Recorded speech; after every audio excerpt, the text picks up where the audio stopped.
नमस्कार दोस्तों, मैं हूं डॉक्टर शानू श्रीवास्तव और आप मुझे देख रहे हैं मेरे YouTube चैनल मन की सेहत डॉक्टर शानू के साथ।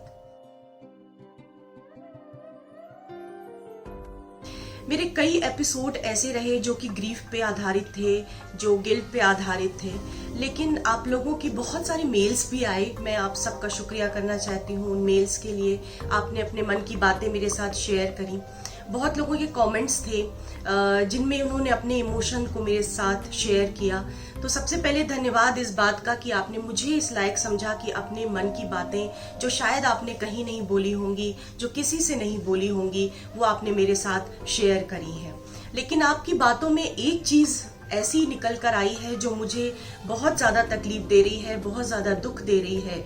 जिन्होंने अपनों को खो दिया है किसी भी कारण से, चाहे वो कार्डियक अरेस्ट हुआ हो या कोविड की वजह से हुआ हो, कोविड की दूसरी लहर की वजह से हुआ हो, लेकिन आप सभी अपने आप को एक गिल्ट में क्यों महसूस कर रहे हैं, मैं ये सवाल आपसे पूछना चाहती हूँ।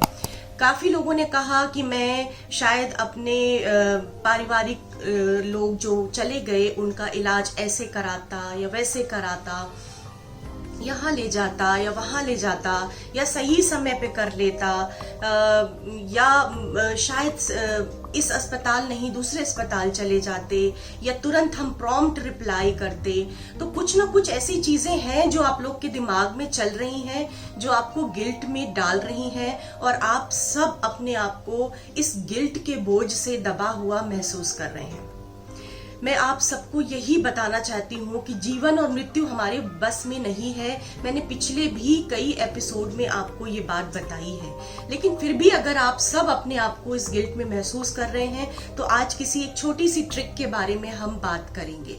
लेकिन गिल्ट को अपने दिमाग से निकालने के लिए बहुत ज़्यादा आवश्यक है कि अगर आप अकेले में रोते हैं तो प्लीज़ ये बंद करिए। रोइए तो आप किसी के साथ रोइए। Share your tears. जितना खुशी हम ऐसा सोचते हैं कि जब हम खुश होते हैं तो हम लोगों के साथ अगर हैं तो हमें ज़्यादा खुशी महसूस होती है, दुगनी तुगनी महसूस होती है। इसी तरह से अगर आप दुखी हैं, मन बहुत ज़्यादा परेशान है, बहुत ज़्यादा उदास है, अकेले मत रोइए। अगर आपको रोना है, आप अपने किसी मित्र के साथ जो आपके दिल के बहुत नज़दीक है, किसी पारिवारिक जन के साथ जो आपके बहुत नज़दीक हैं, जो आपके दुख को बराबर से समझ सकें, आप उनके साथ बैठ के रोइए, उनके सामने बैठ के रोइए। आपका मन बहुत ज़्यादा हल्का होगा। इस बात का आप यकीन करिए कि शेयरिंग टीयर्स ये भी एक तरह की एक टेक्निक है। एक आप सोच लीजिए कि एक ऐसा मेथड है कि आपके दिमाग को ज़्यादा हल्का महसूस कराएगा।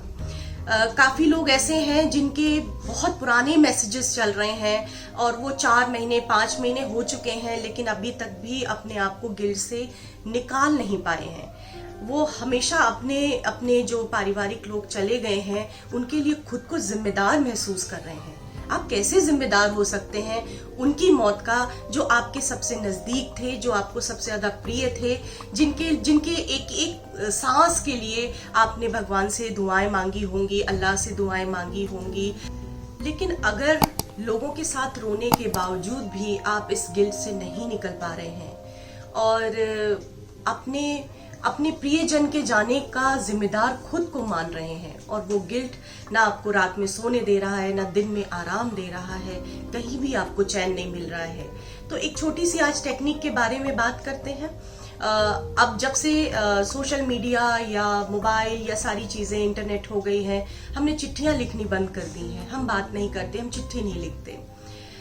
ये चिट्ठी लिखने का तरीका सिर्फ आपको गिल्ट से बाहर निकालने के लिए है, आपके इमोशंस को बाहर लाने के लिए है। वो इमोशन, वो दुख जिससे आप अकेले डील कर रहे हैं, शायद हो सकता है परिवार का कोई सदस्य जिससे आप ये डिस्कस करें वो समझ ही ना पाए आपके इमोशन को, लेकिन आप अकेले उससे फाइट कर रहे हैं। तो हम कोशिश करेंगे कि एक बार एक ऐसी टेक्निक को फॉलो करें जो आपको इससे निकालने में सहायक हो।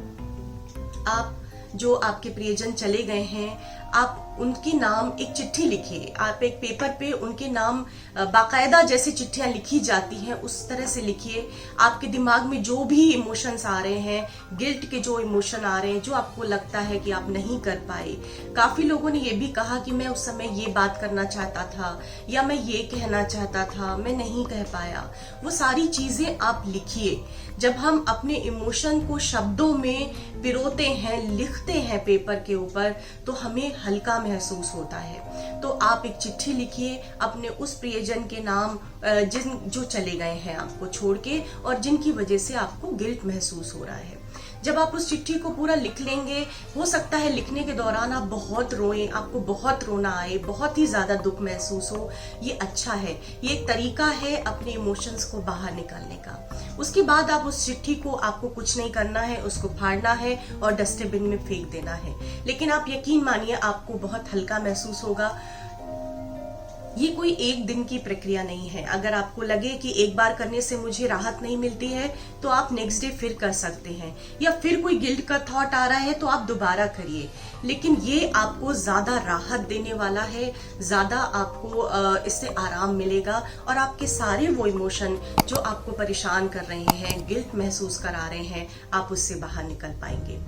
मन की सेहत डॉक्टर शानू के साथ चैनल को लाइक करिए, सब्सक्राइब करिए। हम इंस्टा पे भी हैं, आप वो भी देख सकते हैं। इसके अलावा आप अपनी बातें जो मुझसे शेयर करते आ रहे हैं, और भी कोई इमोशंस हैं तो आप शेयर कर सकते हैं। कुछ नए तरह के टॉपिक आपको चाहिए तो वो भी आप मुझे बता सकते हैं। मेरे साथ जुड़े रहें और कोशिश करें कि आप अपने इमोशंस को दूसरे के साथ शेयर कर सकें, अपने टीयर्स को दूसरों के साथ शेयर कर सकें। Thank you so much.